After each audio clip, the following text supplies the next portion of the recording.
2014년 5월 20일 태국 육군 총사령관이었던 프라윕 짜노차의 은밀한 계획이 시행에 옮겨졌습니다. 제60차 태국 내각에 대해 군사 쿠데타를 일으킨 것입니다. 이후 군과 경찰로 구성된 국가평화유지위원회가 정부를 운영하며 입헌 군주제 형태의 정부가 만들어졌습니다. 국가평화유지위원회 위원장은 쿠데타의 주도자인 프라윕 짜노차가 맡았고 2019년 태국 총선거에서 선거 조작이라 외치는 반발 세력을 모두 제압하고 재집권하게 됐습니다. 한국의 박정희가 쿠데타를 일으킨 후 장기 집권했듯이 태국에서는 프라윕 짜노차의 장기 집권이 시작된 것이죠. 쿠데타로 만들어진 태국의 정치 및 경제 상황은 참담했습니다. 태국 국왕 명성도 바닥으로 추락하고 있는데요. 최근 마하바지랄 롱콜은 태국 국왕은 자신의 후궁을 모욕했다는 이유로 반려견을 풀어 누이를 바닥에 쓰러뜨린 뒤 위로 올라가 지팡이로 구타하는가 하면 관광객 급감으로 수많은 태국인들이 고통을 겪는 상황 속에서 자신의 후궁과 독일에서 사치스러운 생활을 하는 모습이 공개되면서 왕실에 대한 태국인들의 분노는 하늘을 뚫고 있습니다. 자, 그리고 바로 어제죠.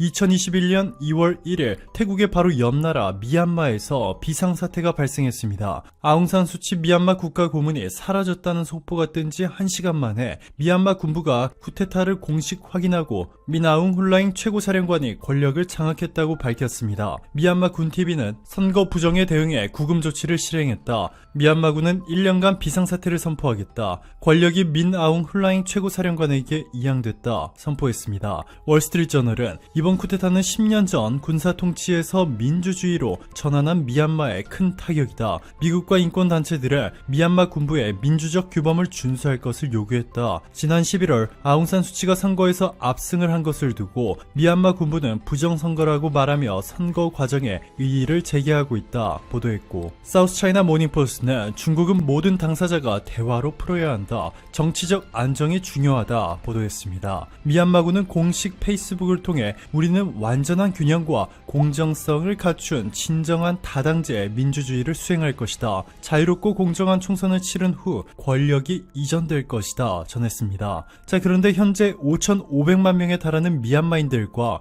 미얀마에 거주하는 수많은 외국인들이 극도의 공포에 휩싸였습니다. 양곤에 거주하는 한국 기업 주재원 A씨는 당시 오전 내내 먹통이었던 인터넷이 오후 들어 겨우 다시 되기 시작했다. 아직 이동 통제 조치 등이 내려지지 않았지만 상황이 시시각각 바뀌고 있어 교민 모두가 긴장하고 있다 라고 현지 분위기를 전했습니다. 언론 통제까지 진행되었고 한국 대사관조차 연락이 끊겼습니다. 쿠데타 직후 미얀마 국영방송의 송출이 중단됐고 해외로 미얀마 소식을 알렸던 버마의 소리 방송국도 오전 6시 58분쯤 포위됐습니다. 오로지 미얀마 군부가 소유한 방송 채널만이 쿠데타 관련 군부의 입장을 전하고 있습니다. 아웅산 수치 고문이 감금된 것은 이번이 처음이 아닙니다. 아웅산 수치의 아버지는 미얀마 독립의 영웅 아웅산 장군입니다. 하지만 아웅산 수치가 2살 때 아웅산 장군은 암살당했고 그녀는 어머니를 따라 인도에서 학창시절을 보낸 뒤 영국 옥스포드에서 대학을 다녔습니다.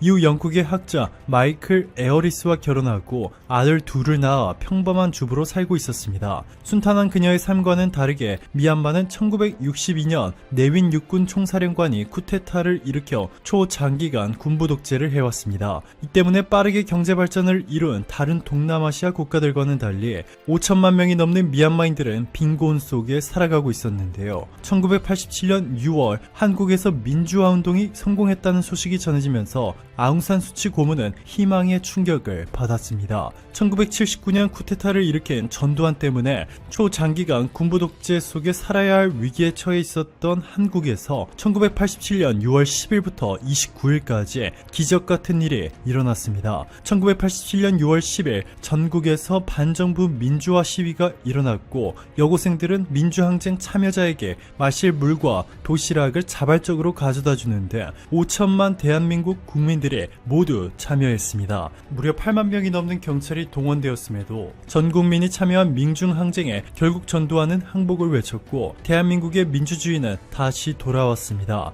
이 사실은 아웅산 수치 미얀마 국가 고문뿐만 아니라 5천만 미얀마인들의 가슴을 울렸고 또 한국을 모티브 삼아 과감한 반독재 운동을 벌였습니다. 아웅산 수치도 결국 해냈죠. 1990년 민주적인 방식으로 총선을 치르게 됐고 그녀가 이끄는 민주주의 민족 동맹이 총선에서 압승을 거뒀지만 군부는 정권 이양을 거부하고 아웅산 수치의 내란죄 혐의를 씌워 그녀를 무려 15년간 가택연금시켰습니다. 1989년 7월부터 2010년 11월까지 아웅산 수치가 집에서 단 한 발자국도 나오지 못하도록 가둬둔 것이죠. 그런데 가택연금이 시작된 지 2년 만에 아웅산 수치는 노벨 평화상을 받게 됩니다. 가택연금 중이었기 때문에 남편과 아들이 대신상을 전달받았습니다. 하지만 아웅산 수치 고문이 완벽한 명성을 쌓아온 것은 아닙니다. 이후 로힝야족 탄압 문제로 무려 15만 명에 육박하는 로힝야족이 미얀마에서 방글라데시로 도피한 것으로 알려졌고 6천여 명이 목숨을 잃은 것으로 알려졌습니다.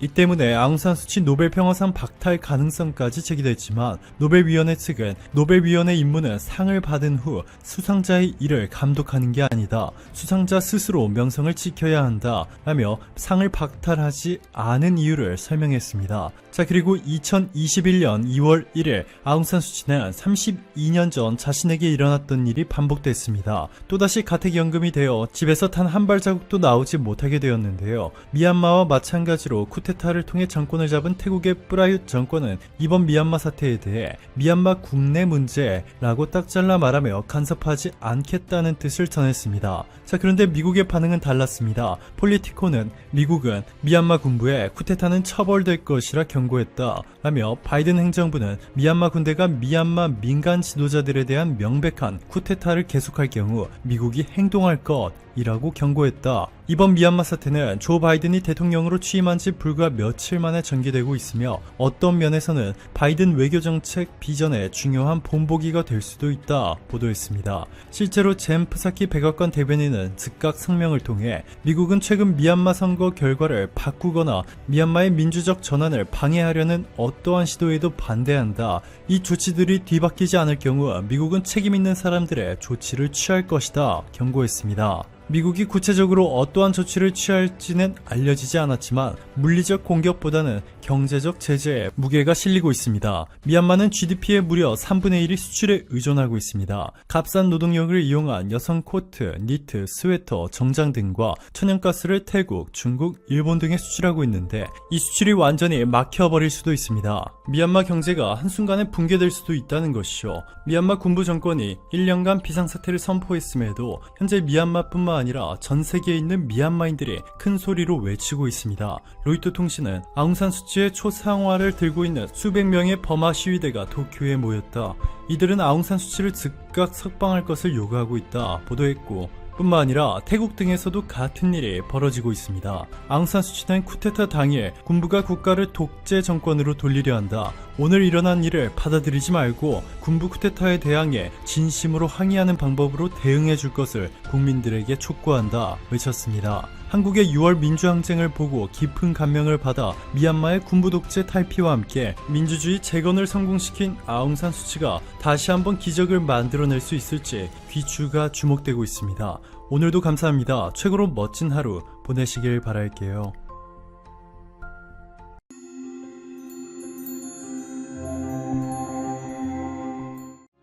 우리나라의 역사를 살펴보면 반만년의 역사 속에서 많은 선조들의 유산들이 있었습니다. 하지만 외세와의 전쟁과 사건을 겪으면서 많은 유물들이 해외로 반출되었었죠. 그중 대표적인 것이 1972년 프랑스 국립도서관 지하에서 발견된 직지심체 요절입니다. 금속 활자로 만든 세계 최초의 책이죠. 물론 아직도 돌아오지 못하고 프랑스 지하 금고에 남아 있습니다. 현재는 이렇게 한국의 많은 문화재들이 반출되었는데 확인된 것만 21개국에 19만 점이 넘어가고 있는 상황이죠. 그리고 이것은 한국을 불법 강점했던 일본에 가장 많이 분포하며 서양권에 있는 것도 대부분 일제강점기에 일본을 통해 유출된 것이 많다고 합니다. 얼마 전 우리 국민들을 대상으로 조사한 외국에 있는 가장 보고 싶은 문화재는 일본 델리대가 소장하고 있는 안견의 몽유도원도였죠. 그 이유는 이 그림이 교과서에 실려 있어 일찍부터 관심의 대상이었던 것도 있지만 일본 현지에서 국내의 반환 요구를 우려해 공개를 꺼리는 특유의 폐쇄성도 한몫했다고 합니다. 이렇게 소중한 우리의 유산이 해외로 반출된 것은 마음이 아프지만 이와는 반대로 한국에도 의외로 외국의 문화재들이 존재합니다. 제국주의 열강들의 세계 진출이 시작되기 이전에도 고대로부터 한반도는 다양한 나라들과의 교류와 무역이 있었고 또 전쟁 중에 전리품을 챙기는 것도 당연한 일이었기 때문에 이런저런 사정으로 흘러들어온 해파 유물들이 한국에 또한 남아있는 것은 당연하다고 볼 수 있겠습니다. 이런 것들 중에는 사연이 재미있는 것들이 많습니다. 먼저 그리스 시대의 청동투구입니다. 갑자기 청동투구라고 하니 청동기 시대가 생각나시나요? 아닙니다. 진짜로 고대 그리스에서 사용하던 영화에서나 볼 듯한 청동투구입니다. 그런데 그것이 한국에서 일반 유물도 아닌 보물로 지정되어 보관 중입니다. 이것이 과연 어떻게 된 일일까요? 때는 1875년 독일 고고학자 에른스트 크루웁스가 이끄는 발굴팀은 고대 그리스 유적지를 조사하게 됩니다. 그리고 올림피아 제우스 신전에서 7년간의 발굴 작업을 진행하던 중 뭔가 신기한 것을 발견합니다.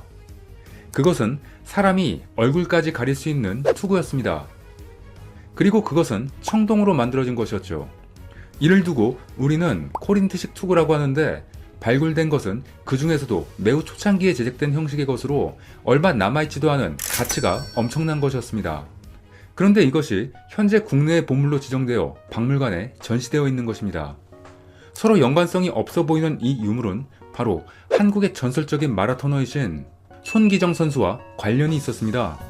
손기정 선수가 독일에서 열린 마라톤에서 금메달을 목에 걸었던 것은 다들 아시죠? 당시 손기정 선수는 일제강점기에 본인의 실력만으로 일본 대표로 올라가 베를린 올림픽 마라톤 종목에 출전했습니다. 그리고 당시 누구도 깨지 못한 세계 신기록을 세우며 우승을 하게 됩니다. 그리고 이 유명한 사진을 남기면서 단상에 올라가서 금메달을 목에 걸죠. 그런데 1936년 제11회 베를린 올림픽까지 초기 올림픽에서는 현지에는 없는 독특하고 신기한 관행이 있었습니다. 바로 올림픽의 마지막을 장식할 정도로 마라톤을 가치 있게 생각하여 마라톤 우승자에게 실제 그리스 유물을 부상으로 수여하는 것이었습니다. 그런데 당시 마라톤 우승자에게 수여하기로 한 그리스 유물이 바로 이 청동투구였던 것입니다. 당시 이 청동투구는 그리스의 최대 신문사에서 국제올림픽위원회에게 부상으로 쓰라고 기증했던 것이었죠. 그런데 어이없는 일이 벌어집니다. 막상 손기정 선수가 우승을 하고 나자 독일 올림픽위원회는 규정을 들먹이며 입장을 바꿔버립니다. 손기정 선수의 이름은 각인해 두되 보관은 본인들이 맡아서 하겠다는 것이었습니다. 한마디로 독일이 스스로 가지겠다는 것이었죠. 눈앞에서 도둑을 맞는 것이나 다름없었습니다. 당시 손기정 선수는 부상으로서 이 유물의 존재 여부조차 모르고 있다가 귀국 후에야 신문 기사 등을 통해 이를 알게 되었다고 합니다. 하지만 찾으려는 노력도 하기 전 올림픽 이후 얼마 되지 않아 세계 2차 대전이 발발하게 됐고 유물들을 대피시키는 과정에서 투구가 자취를 감추게 됩니다. 당시 전 세계가 전쟁으로 혼란하고 유물의 행망도 묘연한지라 손기정 선수도 찾는 것을 포기했는데 시간이 흐른 후 1975년 베를린 올림픽 우승 40주년 기념 전시회 때 한 장의 사진이 나타납니다. 그 사진은 베를린 올림픽 2년 뒤 일본 육상협회가 손기정 선수에게 보내주었던 사진들 중 하나였는데요. 자세히 보니 손기정 선수의 이름이 적혀있는 투구가 어느 박물관에 전시되어 있었던 것입니다. 손기정 선수는 이 사진을 본 후 이것을 한국으로 가져와야겠다고 결심했다고 했죠. 그리고 이 소식을 들은 한국 출신 한 독일 관련 사업가가 독일 현지에서 투구 찾기에 뛰어들어 독일 내 박물관들을 뒤지고 다닌 끝에 마침내 그 투구가 전시되어 있는 장소를 찾아냅니다. 투구는 당시 서베를린의 샤를 로텐부르크 박물관에서 전시되고 있었습니다. 이를 확인한 손기정 선수는 박물관의 원래 소유주인 자신에게 이를 돌려달라고 요구하게 되었죠. 하지만 예상대로 박물관 측은 돌려줄 수 없다고 했습니다.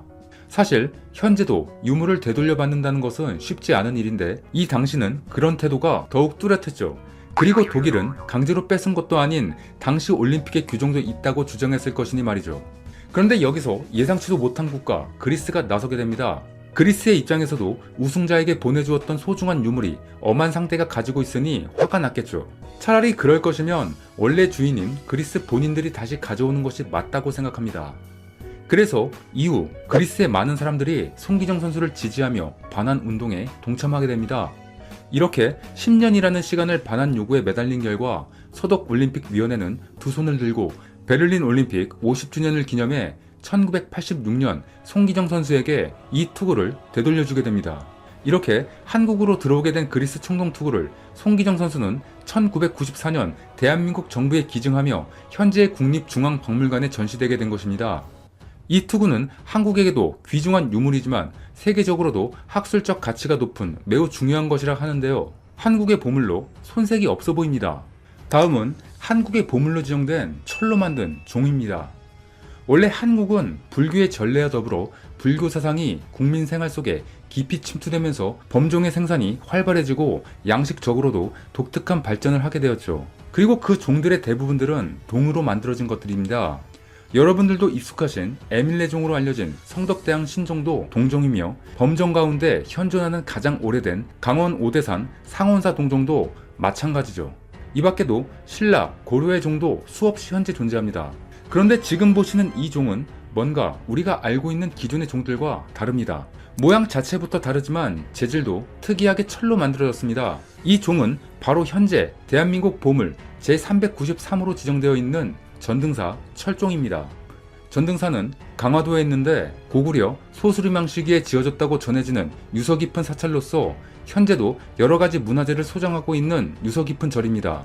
이러한 전등사에는 범종이 두 개가 있습니다. 그런데 그중 명부전 앞에 걸려있는 종이 바로 지금 보시는 전등사 철종입니다. 일반적으로 한국의 종들은 공통적인 특징이 있습니다. 바로 소리의 울림을 도와주는 음통이 존재하는 것이죠. 이것도 한국의 종에만 있는 특징으로 다른 나라의 종들과는 확연히 차이를 보입니다. 그런데 이 전등사 철종은 재질도 철이지만 이 음통조차 없습니다. 종신 상부는 8개로 장식되어 있을 뿐이죠. 또한 종 옆에 새겨진 명문을 통하여 제작 국가와 연대까지 확실히 알 수 있기에 기원도 확실히 알 수 있습니다. 사실 이 종은 중국 북송시대에 제작되어 백암산 숙명사라는 절에 있던 것이었습니다. 그런데 이 종이 어떻게 한국에 들어오게 되었을지 궁금합니다.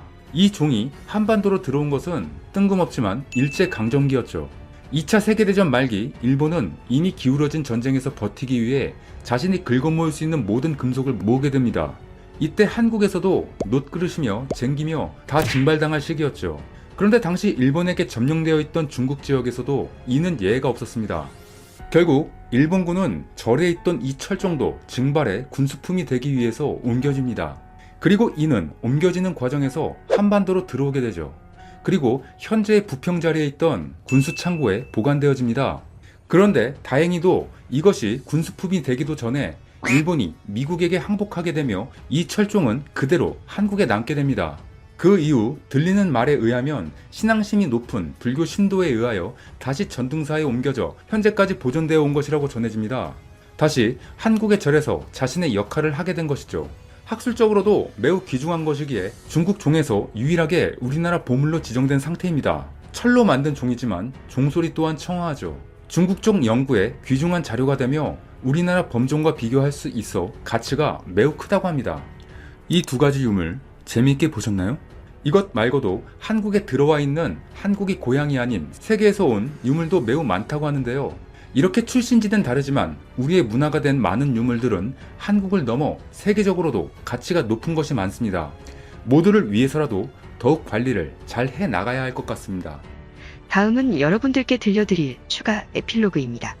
송기정 선수가 일본 대표로 선발되게 된 마음 따뜻한 일화. 당시 24살이었던 송기정 선수는 일본에서 열린 올림픽 대표 선발전에 동갑내기 선수이자 양정보통학교 동기였던 남승용 선수와 큰 꿈을 안고 함께 참가하게 됩니다. 당시 대표 선발전에서 이 두 조선인 선수가 치고 나가며 앞서서 달리게 되죠. 일본에서는 일본인 후보 선수가 될 것이라는 생각을 의심하지 않던 상황이었죠. 그런데 여기서 말도 안 되는 일이 벌어집니다.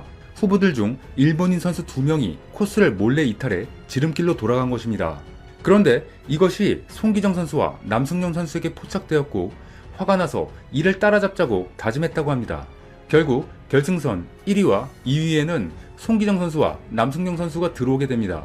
부정행위를 한 일본의 2명의 선수는 한참 뒤에야 들어왔다고 하는군요. 추후에 일본에서는 조선인이 일본 대표로 뛴다는 것에 강한 불만을 드러냈지만 워낙 둘의 실력이 월등해서 일본 내의 논란도 곧 수그러듭니다. 결국 베를린 올림픽 마라톤에서 이 두 선수는 1위, 3위를 하며 단상에 오르게 되죠. 이때 1위에게만 수여되던 묘목이 담긴 화분으로 일장기를 가릴 수 있던 송기정 선수와 이 화분이 금메달보다 부러웠다는 남승용 선수. 시상식에서 기쁜 표정을 한 사람은 오로지 은메달의 하퍼 선수뿐이고 고개를 숙인 이 두 선수를 보니 당시 선수들의 심정이 느껴지는 것 같습니다.